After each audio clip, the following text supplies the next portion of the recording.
नाज़रीन आदाब, न्यूज़ 18 उर्दू में आपका इस्तकबाल है। मैं हूँ विसाल आजम। आप देख रहे हैं खबर खास। हिंदुस्तान की आबादी में एक बड़ा हिस्सा यहाँ की अक़लियतों का है और यहाँ की अक़लियतों में सबसे बड़ी अक़लियत यानी कि मुसलमानों का एक बड़ा लगाव मदरसों से है, तालीमी शोबे को लेकर और दीनी मुताले को लेकर। और इन्हीं मदारिस में एक बहुत ही ख़ास कोर्स जो करीब 100 सालों से ज़्यादा अरसे से चला आ रहा था, उसका नाम है फ़ाज़िल तिब। तिब कहते हैं एक तरह से मुआलिज को या डॉक्टर को। तो अब यूपी मदरसा बोर्ड का एक ऐसा फ़ैसला है और वो भी बड़ा ढका छुपा फ़ैसला, किसी को इस बारे में शायद कानो कान खबर भी ना हो, इस तरह की एक कोशिश। और फ़ाज़िल तिब जो फ़ैसला है, इस फैसले के तहत फ़ाज़िल तिब की डिग्री, उसका पर्चा, उसका ख़ात्मा कर दिया गया है। इसका सीधा नुकसान उन लोगों को होगा जो तिब्ब यूनानी के प्रैक्टिशनर हुआ करते थे। इस एग्ज़ाम को पास करके वो तिब्ब यूनानी के प्रैक्टिशनर होते थे, जैसे आयुर्वेद के मुआलिज होते हैं, जैसे दूसरे और शोबेजात हैं इलाज के तरीक़े, उसी तरह तिब्ब यूनानी होते थे। लेकिन अब उत्तर प्रदेश मदरसा बोर्ड के इस खुफिया फैसले ने, इसे हम खुफिया इसलिए कह रहे हैं कि इसका बाज़ाब्ता ना कोई कहीं इश्तहार हुआ कि हाँ ये कोर्स ख़त्म किया जाएगा, ये पर्चा ख़त्म किया जाएगा, बल्कि इसे ख़त्म कर दिया गया। बतदरीज कैसे ये चीज़ें अमल में आए, इसका नुकसान कैसे ख़ास तौर से तिब्ब यूनानी के प्रैक्टिशनर या ऐसा ख्वाब रखने वाले लोगों को होगा। और ख़ास तौर पर वज़ीर आज़म का ये जो बयान था कि एक हाथ में कुरान और दूसरे हाथ में कंप्यूटर, क्या ये बयान इस हिकमत अमली से, इस फैसले के बाद ऐसा लग रहा है कि इस बयान पर अमल मुमकिन भी हो पाएगा? सबसे पहले एक रिपोर्ट देखिए।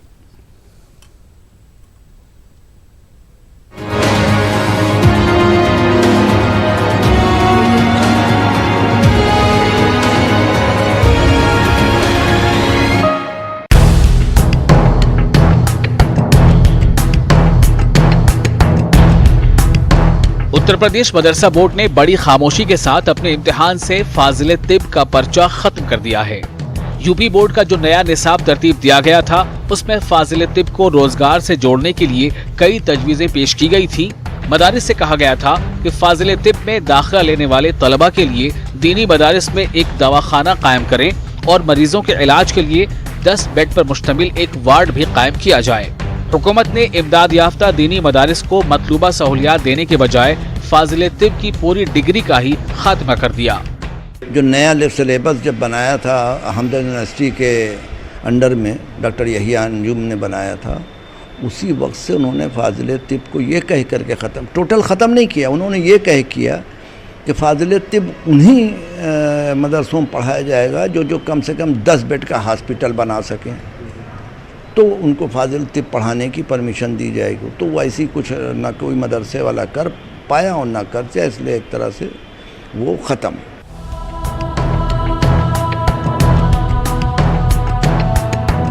हिंदुस्तानी तरीक़े इलाज में तिब्ब यूनानी को एक मकबूल आम तरीक़े इलाज तस्लीम किया गया है। किसी ज़माने में दीनी मदारिस में तिब्ब यूनानी निसाब का एक अहम हिस्सा शुमार किया जाता था। दीनी मदारिस में दी जाने वाली फजीलत की असनाद में फ़ाज़िल तिब को एक खास मकाम हासिल था। फ़ाज़िल तिब की सनद रखने वाले अफराद तिब्ब यूनानी की प्रैक्टिस कर सकते थे और यूनानी अद्वियात भी तैयार कर सकते थे। लेकिन अब फ़ाज़िल तिब की डिग्री खत्म होने से रोजगार के ये मौके भी खत्म हो गए हैं। पहले ये था ना कि फ़ाज़िल तिब वाला मेडिकल के लिए वो प्रैक्टिस करने की परमिशन थी, उसको तमाम महाराष्ट्र वगैरह में रिकॉग्नाइज था, उसको फ़ाज़िल तिब करके आप प्रैक्टिस कर सकते थे बाकायदा। और एक तरह से जो कदीमी तिब है तो यही उसमें यही तो पढ़ाया जा रहा था, तिब्ब यूनानी। हाँ, तिब्ब यूनानी जो पढ़ाई जाती थी वो फ़ाज़िल तिब में वही पढ़ाया जा रहा था, कोर्स वही था। लेकिन चूंकि बाद में लोगों ने उसको बिल्कुल हवा में ले लिया, टीचर सही रहे नहीं और बस ऐसे ही देने लगे इम्तिहान।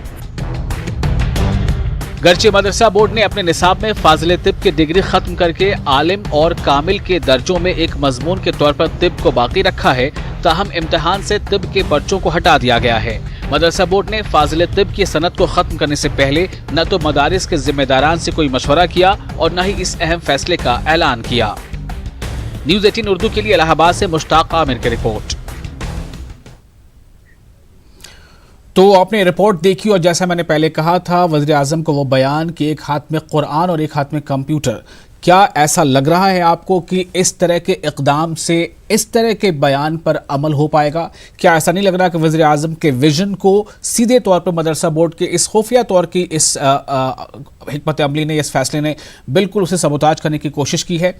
हमारे साथ इस वक्त कई मेहमान हैं इस मौजू पर बातचीत के लिए। दिलीप श्रीवास्तव हैं, तर्जुमान हैं बीजेपी के, और डॉक्टर मोहम्मद मतीन हैं, जनरल सेक्रेटरी हैं उत्तर प्रदेश मदरसा मैनेजर एसोसिएशन के, और आमिर साबरी हैं, सीनियर जर्नलिस्ट।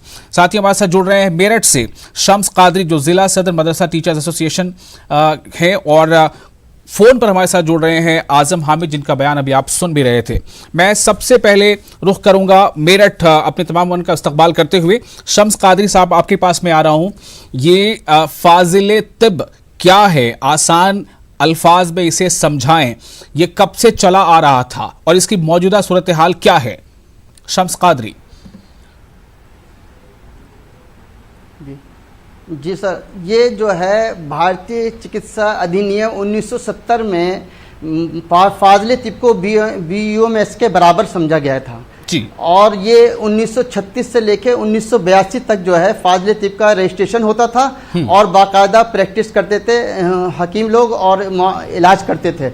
उसके बाद जो है 1982 के बाद इसका जो है रजिस्ट्रेशन जो बंद कर दिया गया और इम्तिहानात को बाकी रखा गया, और ये कहा गया कि हम इसको जब रजिस्ट्रेशन जब जारी करेंगे, जब या तो जो है आपके पास लैब हो या जो है आप जो है किसी मेडिकल कॉलेज में आप राब्ता कर लें और वहाँ से जो है। तो हमने ये बात कही कि गवर्नमेंट खुद जो है जहाँ जहाँ मेडिकल कॉलेज हैं वहाँ उनको जो है लैब है, वहाँ पे आप जो है जो तालिब इल्म फाजिल तिब जो है पास कर ले उसको जो है प्रैक्टिस कराएं, उसके बाद उनका रजिस्ट्रेशन कराकर और जो है उनको इलाज और मुआलजे की जो सहूलत फराहम की जाए। उसके लिए जो है जब उत्तर प्रदेश के जो अल्पसंख्यक के सचिव इफ्तिखार साहब थे, उन्होंने इस बात को माना था और उन्होंने फाइल चलाई भी थी कि इसको जो है जहाँ जहाँ मेडिकल कॉलेज हैं उसको वहाँ पे जो है उनको प्रैक्टिस कराकर और उन्हें जो है मान्यता दी जाए कि वो जो है प्रैक्टिस कर सकें, इलाज कर सकें। मगर उसके बाद जो है फाइल जो है ठंडे बस्ते में पड़ गई और उसको जो है फाजिल तिब को जो है पूरे तरीके से ख़त्म कर दिया गया। फिर जो है मुंशी मौलवी आलिम कामिल में इस इम्तिहानात को बाकी रखा गया, और उसके बाद जो है अब ये सुनने में आया है कि उत्तर प्रदेश गवर्नमेंट ने जो है हर इम्तिहानात से ये मजमून हटा दिए हैं, जो बहुत अफसोसनाक है और जो है मदारिस इस्लामिया की तालीम को कमज़ोर करना है, समझे, बच्चों के हौसले को पस्त करना है ताकि लोग मदारिस इस्लामिया की तरफ उनकी तालीमी दिलचस्पी ख़त्म हो जाए और जो है लोग मदारिस की तरफ तालीम हासिल करने के लिए ना जाएं। ये एक सोची समझी साजिश है मदारिस के खिलाफ। जी।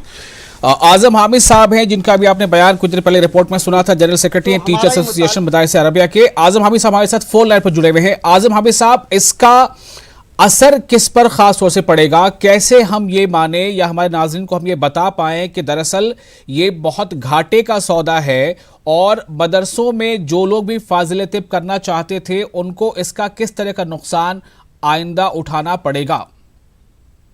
देखिए ऐसा है। हेलो जी हाँ, बोलिए। हाँ, देखिए ऐसा है कि फाजिल तिब हटा दिया और उससे काफी नुकसानात आ गए, लेकिन उससे बड़े नुकसानात आ जाएंगे। आज मदरसा बोर्ड में जो निसाब कमेटी की बैठक हो रही है या हो चुकी हो, उसमें कितने सब्जेक्ट हटाए जाएंगे ये अभी देखने की बात है, क्योंकि उन्होंने कहा है कि हम अब सिर्फ 6 पेपर, जैसे हर अलग बोर्डों में एक सब्जेक्ट का एक पेपर होता है, इसमें भी रखेंगे। हमारे यहाँ दीनियात का पेपर बड़ा होता है, वो 3 पेपर होते हैं मुंशी मौलवी में, आलिम में, उनको भी हटा के एक पेपर 100 नंबर का करेंगे ना की बात आ रही है। अब इसको देखना है ये इससे क्या नुकसान आएंगे। फाजिल तिब का नुकसान तो आया, बहुत आया। सन 1912 में 2012 में इसको हटाया गया तिब को, 2008 में मुहिम चली इसकी, तैयार हुआ, उसके बाद 2012 से हटा दिया बिल्कुल जी। उसमें पहले ये था कि भाई तिब करने के बाद लोग प्रैक्टिस करते थे, बाकायदा करते थे। आलिम में ये शर्त थी, आलिम का इम्तिहान जो लोग टिप से भरते थे उनके लिए ये शर्त हुआ करती थी कि वो न किसी हकीम के यहाँ नब्जबाजी सीखें और उसका सर्टिफिकेट लगाएं तब एग्जाम दे पाते। तो लेकिन धीरे धीरे जैसे जैसे आगे बढ़ा, लोगों के रुझानात कम हुए, लोगों के दीनी तालीम से रुझानात कम हुए, तो वो धीरे धीरे खत्म हो गई। फिर खाली इम्तिहान में टिप चलता रहा, वो जो आज भी चल रहा है जी। अब सवाल इस बात को लेकर है कि क्या इसमें जो सही मानों में जो जिम्मेदारान थे उनकी पहल नहीं हुई बर वक्त, और नतीजा ये है कि धीरे धीरे धीरे ये दरख्त हरा भरा सूखता चला गया। सही है, और उन नुकसानात की भरपाई भी नहीं हो सकती, क्योंकि उन्होंने एक आज 10 हॉस्पिटल बेड का हॉस्पिटल बनाना है, तो 10 बेड का हॉस्पिटल बनाएंगे पब्लिक, तो अब इस वक्त नहीं बना सकती, उसमें गवर्नमेंट की मदद की जरूरत थी। और ये जबान, ये सब्जेक्ट जो मदरसों में या संस्कृत पाठशालाओं में पढ़ाए जाते हैं, इनके बगैर गवर्नमेंट की मदद के हो ही नहीं सकते, पूरे तो गवर्नमेंट की मदद, हमने अभी आपको बयान अपना सुना, कहा था आपने, मैंने उसका दोहराया था कि वज़ीर आज़म ने क्या बयान दिया था कि वो चाहते हैं कि जो मदरसे के तलबा हैं उनके एक हाथ में कुरान हो, दूसरे में कंप्यूटर हो, यानी साइंस की तरफ इशारा था। तो इसमें ये तो बड़ी अच्छी एक पहल थी। तो ये क्या माना जाए कि जो सही जिम्मेदार लोग हैं बर वक्त उन्होंने इस बारे में पहल नहीं की? मौजूदा चीजों को रो रहे हैं सर। हमारे प्रधानमंत्री महोदय ने ये कहा था एक हाथ में कुरान एक हाथ में कंप्यूटर होगा जी, लेकिन मदरसों में जो मॉडर्नाइजेशन के टीचर हैं उनको 4 साल से स्टाइपेंड नहीं मिला है। अब हम कैसे उनसे हम एजुकेशन उनसे पढ़वाएं? ठीक है, अब मैं जरा लखनऊ रुख करता हूं। लखनऊ में मौजूद है हमारे साथ doctor Mohammad Mateen, general secretary हैं उत्तर प्रदेश मदरसा मैनेजर एसोसिएशन के। मतीन साहब, ये पूरे मामले पर आप क्या कहना चाहेंगे? कहां गलतियां रह जाती हैं? हम शिकायत तो करते हैं जब भी किसी से बात होती है, ये नहीं हुआ वो नहीं हुआ, लेकिन जो बर वक्त कोशिशें की जानी चाहिए, आंदोलन किया जाना चाहिए, धरना दिया जाना चाहिए, क्या क्या चीजें नहीं हो पाई? नतीजा यह है कि हरा भरा दरख्त सूख गया।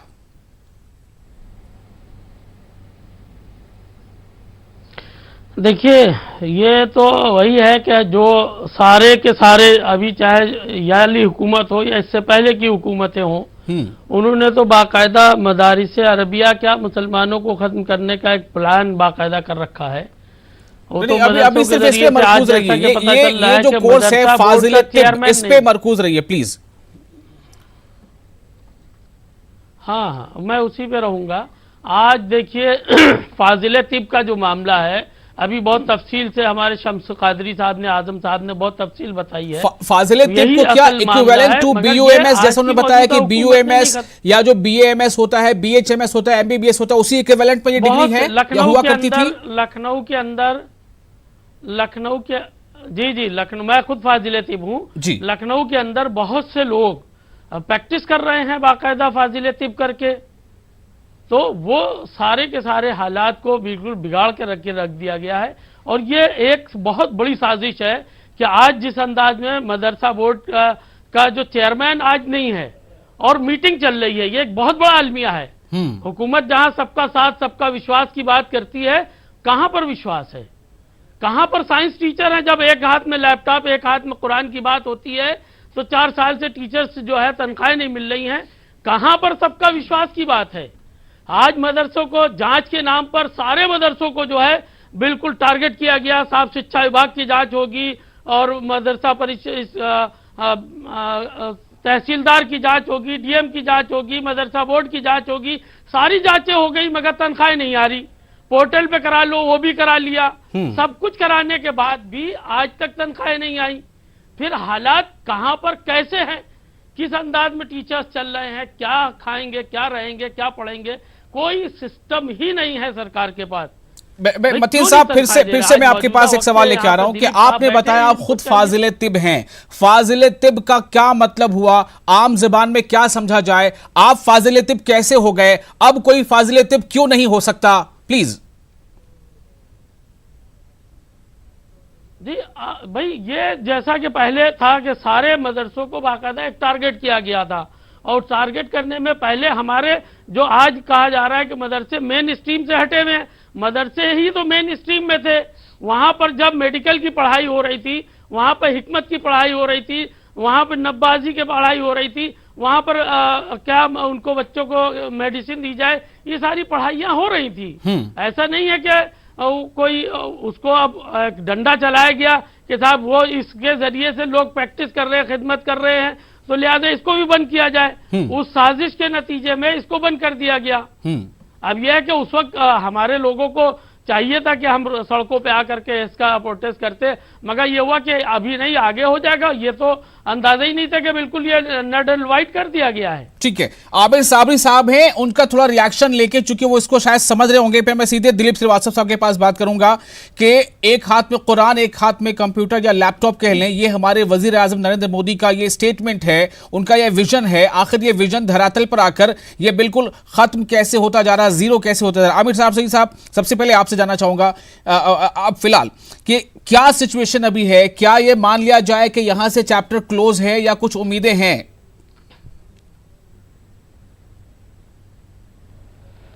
देखिए विशाल साहब, मोदी जी ने 2014 से लेकर के पूरी 5 वर्षीय सरकार के बाद और अब तक सेकंड पारी में भी उनके जितने भी बयान आए हैं मुसलमानों से संबंधित, मैं समझता हूं कि कहने में और करने में जमीन और आसमान का फर्क है।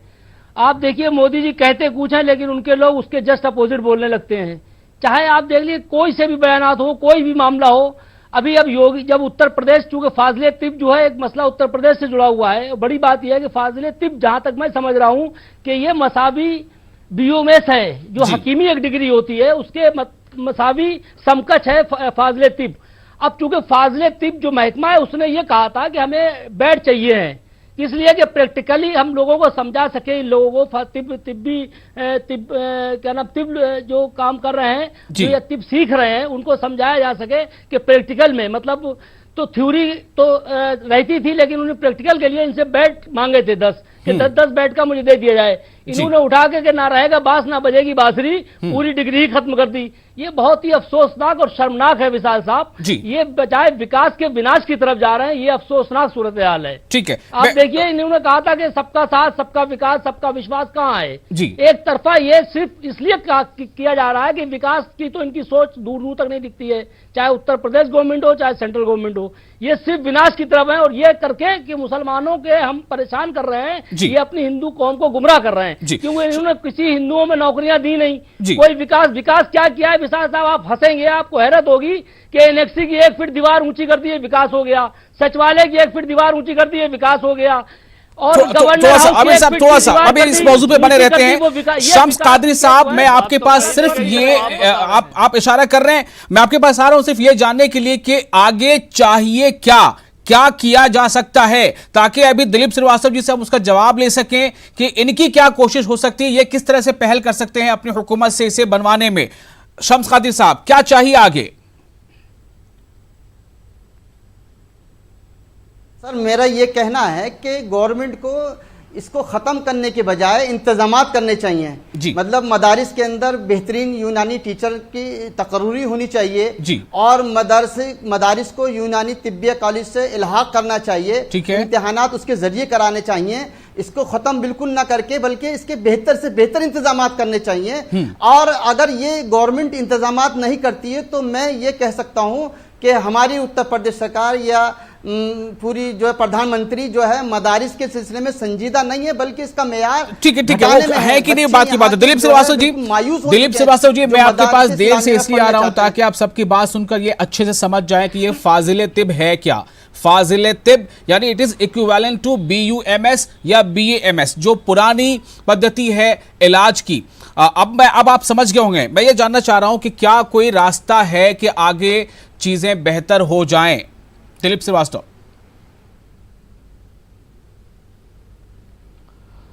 विशाल जी, अभी इसी पैनल में बैठे हुए एक महोदय द्वारा बताया भी गया कि 2012 में भी ये पाठ्यक्रम हटाया गया था जी, और जहां तक इसके संदर्भ में 10 बेड की बाध्यता की गई, उसकी औपचारिकताएं न पूर्ण होने के कारण मुझे लगता है इस कारण से इस व्यवस्था को हटाया गया। जहां तक आप देख लेंगे उत्तर प्रदेश में जो मदरसों की स्थिति पहले थी, जो मदरसों के नाम पे बंदरबाट किया जाता था, वो आज समाप्त हुआ है। अगर एनसीसी और तमाम एक्सपायर्ड गाइड प्रशिक्षण शिविर हो रहे हैं। वक्त कम है, मैंने कई लोगों को सिर्फ इसलिए बुलाया था कि आपकी भी बात को बहुत अच्छे से सुना जा सके। मैं सिर्फ ये जानना चाहता हूं कि मसला यानी समस्या सामने आ गई, इस समस्या का समाधान जो है इसके हल की तरफ कैसे आगे बढ़ा जाए, इसके बारे में बात कीजिए प्लीज। फाजिल-ए-तिब को कैसे रिनोवेट किया जाए, फाजिल-ए-तिब की पढ़ाई कैसे की जाए, कैसे अगर मदरसों में 10 बेड का अस्पताल नहीं हो सकता है तो कैसे उसको हम किसी अस्पताल से सरकार जोड़े कि बच्चे वहां जाकर जैसे इंटर्नशिप कर लेते हैं, कहीं कोई सीख लेते हैं, वहां जाके सीख लें। नहीं, इसके संदर्भ में अभी सापा के रिज्यूम में गया, खत्म हुआ है, आप अपने रिज्यूम में ले आइए। मतीन साहब बोलने दीजिए, मतीन साहब बोलने दीजिए प्लीज, दिलीप जी को बोलने दीजिए। उस पाठ्यक्रम में लोगों के रुझान को बढ़ाते हुए, आधुनिकीकरण करते हुए उस पाठ्यक्रम को जिस तरह से हो सकता है, जिस प्रकार से वो लाभकारी हो, जो छात्र हैं जो लाभकारी हो सके और आम आदमी को उसको सीधा सीधा उस चिकित्सा पद्धति का लाभ मिल सके, उस प्रकार से किया जाएगा। अभी आप लखनऊ में जाइए तो यूनानी पद्धति का एक बड़ा हॉस्पिटल है और उसमें तमाम लोग आते हैं, वहां पे सारी चीजों का प्रशिक्षण का लाभ मिलता है, बेड है, वहां पे सारी सुविधाएं हैं, सब तमाम प्रकार से जो जिस प्रकार से बड़े बड़े अस्पतालों में होती है उस प्रकार से वहां पे वह है। अगर 10 बेड की बाध्यता और सारी चीजें रखी गई, मुझे लगता है ये विषय अभी पूर्ण रूप से सामने नहीं आया है, इस पे काफी तथ्य और भी आने चाहिए कि क्या 10 बेड की बाध्यता रखी गई, किस प्रकार से उस पाठ्यक्रम को 2012 में हटाया गया, किस प्रकार से लोगों का रुझान कम हुआ, फिर रुझान कम होने के कारण या प्रैक्टिकल के कारण इस प्रकार क्यों हटाया गया, ये बात पूर्ण रूप से अभी सामने नहीं आई है। लेकिन ये सही है कि इस यूनानी पद्धति का लाभ तमाम लोगों को मिलता आया है और सरकार इस दिशा में कि पूर्ण रूप से इसका लाभ मिले और लोगों का रुझान बढ़े, बेड की व्यवस्थाएं हो सकेंगी तो उसको भी किया जाएगा। सरकार प्रतिबद्ध है मदरसों में अत्याधुनिक संसाधनों के साथ शिक्षण व्यवस्था के लिए और सरकार ने करके भी दिखाया। योगी सरकार ने जिस प्रकार से एनसीईआरटी के पाठ्यक्रम कर रही है, इससे पहले नहीं। अभी एक मेरे दोस्त बता रहे थे कि तमाम सचिवालय की एक दीवार, अरे आप घूमिए तो देखिए विकास आपको दिखेगा। लेकिन जब मैं फिर यहाँ रखूंगा, बहुत कम वक्त है, बहुत कीमती वक्त है। मैं सिर्फ इसके लिए मेरी बात जो हमारा जो मौजू उस पर हम बिल्कुल हटना नहीं चाहते। आमिर साबरी साहब, मैं सिर्फ ये जानना चाहूंगा क्या यहाँ से कोशिश हो सकती है, यहाँ से आगे क्या कोशिश हो सकती है? कोई इल्जाम तराशी नहीं, इस पे भी बताइए। नहीं विशाल साहब, मैं कोई इल्जाम नहीं दे रहा हूं, बशर्ते मैं तो वही बता रहा हूं कि योगी सरकार जो बात कर रहे हैं वो तो विकास वाली बात कर रहे हैं, नहीं है, ये तो विनाश की तरफ आ रहे हैं। अभी इससे पहले कि इन्होंने मदरसों में असलह बरामद करा दिए, इससे पहले मदरसों जो थे वही तो बरामद हुआ, क्या बरामद कर दिया? आप देखिए, आरएसएस शाखाओं में बड़ी तादाद में ट्रेनिंग दी जा रही है, मशीन गनों की ट्रेनिंग दी जा रही है। क्या बात करते हैं, किस तरह की बातें करते हैं? देखिए हम लोग जो है मौजू से भटक जा रहे हैं। आमिर साबरी साहब, दिलीप जी, मैं आप दोनों से गुजारिश करूंगा मौजू पे बने रहिए प्लीज। मतीन साहब, मोहम्मद मतीन साहब, डॉक्टर मोहम्मद मतीन साहब, आपसे मैं ये जानना चाहता हूं, आप लखनऊ में मुकीम है, आप ये बताइए यहाँ से आगे क्या रास्ता है, क्या हिकमत अमली अख्तियार की जाए ताकि फाजिल-ए-तिब के जो ख्वाहां हैं उन्हें आगे आने वाले दिनों में ये कोर्स करने का मौका मिले? डॉक्टर मतीन साहब, बारे में जानते हैं डॉक्टर मतीन साहब, आपने बना दी, विकास नहीं होता है, ये विकास के नाम पे बहुत बड़ा धोखा है। अरे आपकी मानसिकता ही है। डॉक्टर मतीन साहब प्लीज आप अपनी बात कीजिए। आमिर साहब थोड़ा खामोश हो जाइए। जी बड़ा सवाल ये है, देखिए ये मैं तो दिलीप साहब से यही दरखास्त करूंगा कि जो 12 में कोर्स खत्म हुआ है फाजिल-ए-तिब का, वो आज वो यहाँ पर कर दे, उसको कंटिन्यू कर दें। रही बात जो उन्होंने एनसीईआरटी की बुक के लिए कहा है, मैं समझता हूं पूरे उत्तर प्रदेश में किसी भी एक भी मदरसे में एक भी किताब नहीं पहुंची है, तो वो कब पहुंचेगी? खैर, और रही बात एनसीसी और एनसीसी की और उसकी शुरुआत कहाँ की होगी? तो एनसीसी के लिए वो ये बताते हैं आपके व्यक्तित्व के साथ सबसे बड़ा धोखा है। कौन से दिलीप मतीन साहब बोल रहे हैं, उसको ध्यान से सुनिए। क्या किया जा सकता है, इस पे बात कर रहे हैं हम लोग, सकारात्मक पॉजिटिव, क्या किया जा सकता है यहाँ से आगे? दिलीप साहब, मैं आप सरकार हैं, आपकी सरकार है, मैं कहूंगा कि कितने मदरसों को अब तक के आपने एनसीसी के लिए परमिट किया? इस कोर्स को अत्याधुनिक बताते हुए, प्रैक्टिकल रूप में इसको और अच्छा करते हुए, किस प्रकार से संसाधनों की कमी ना हो, ये पाठ्यक्रम आम आदमी के लिए लाभकारी हो सके, सरकार इस दिशा में काम करेगी। और इस पाठ्यक्रम में जो वर्तमान में इसे खत्म किया गया है या पेपर रोका गया है, इस संदर्भ में सारे तथ्य अभी सामने नहीं आए हैं। इस दृष्टि से प्रक्रियात्मक उसमें रखी गई है जो चैनल पर दिखाया गया है। जी आमिर साहब बोलने दीजिए प्लीज। आमिर साहब बोलने दीजिए। मैं एक बार फिर आजम हामिद साहब के पास जा रहा हूं। आजम हामिद साहब, आप बिल्कुल प्रिसाइसली ये बताइए कि क्या यहां से आगे स्टेप लिया जाए। दिलीप जी बिल्कुल पॉजिटिवली इस बात के लिए हामी भर रहे हैं कि वो इस बात को आगे बढ़ाएंगे। आजम हामिद साहब, देखिए ऐसा है, फाजिले तिप को अब नए सिरे से शुरू करना पड़ेगा, वो पुराना वाला कंटिन्यू नहीं हो पाएगा। ठीक है, क्योंकि बीच में ब्रेक हो गया है। अब पढ़ने वाले भी कम हो गए उस बीच में और पढ़ाने वाले भी, इसे हमें मानना पड़ेगा, पढ़ने वाले भी कम हो गए हैं। जो दिलीप जी भी ये बात तो कह रहे थे कि रुझानात को भी बढ़ाना होगा, पढ़ने वाले एक तरफा नहीं सोच सकते। बात है, अब हम जज्बाती में जो भी हम जोश में कहें वो अलग बात है जी। सही मानों में यह है कि अब पढ़ने वाले भी टिप के फाजिले टिप पढ़ने वाले नहीं रह गए और उतनी मेहनत नहीं कर सकते हैं जी। अब पढ़ाने वाले भी कम हो गए हैं। तो अगर उसको है तो बहुत फायदे की चीज, अगर सरकार उसको सही में उस पर अमल करना चाहती है कि वो लोगों को उसका फायदा मिले, तो उसको बाकायदा नए सिरे से शुरू करना पड़ेगा। क्योंकि जैसे तिब्बी कॉलेज हैं, तमाम पुराने जो BUMS वाले कॉलेजेस हैं, BUMS जहाँ हिकमत भी पढ़ाई जाती है, वहां से इनको जोड़ा जाएगा तो फाजिले टिप का चल सकता है जी।